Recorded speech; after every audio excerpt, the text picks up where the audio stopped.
আসসালামু আলাইকুম সুপ্রিয় শিক্ষার্থী, তোমরা সবাই কেমন আছো? তোমাদের জন্য আজকের আপডেটটি সবচেয়ে গুরুত্বপূর্ণ একটি আপডেট। যারা ঢাকা বিশ্ববিদ্যালয়ে বি ইউনিটে ভর্তি পরীক্ষায় অংশগ্রহণ করেছিলে, আজ ঢাকা বিশ্ববিদ্যালয় তাদের বি ইউনিটের ভর্তির ফলাফল প্রকাশিত করেছে। তোমরা কিভাবে এই ফলাফল দেখবে বা দেখতে পারবে সে বিষয়ে বিস্তারিত আমাদের ভিডিওতে। তোমরা তোমাদের ফোনের যেকোনো একটি ব্রাউজারে গিয়ে ঢাকা ইউনিভার্সিটি রেজাল্ট এই অপশনটি লিখে সার্চ দিলেই তোমাদের এরকম একটা ইন্টারফেস চলে আসবে। প্রথমে যে ওয়েবসাইটটি আসবে Dhaka university under graduate admission, এই অপশনে ক্লিক করলে তোমার এরকম একটি ইন্টারফেস আসবে তোমার ফোনে।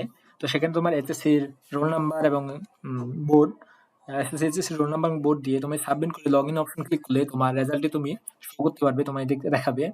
তো যাদের ফোনের নেট কারণে বা এখন সার্ভার ডাউন করা হওয়ার কারণে তোমাদের রেজাল্ট তোমরা নিজেরাই দেখতে তোমাদের সমস্যা হইতে পারে।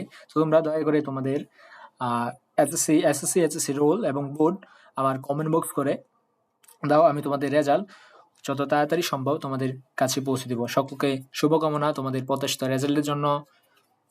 আসসালামু আলাইকুম।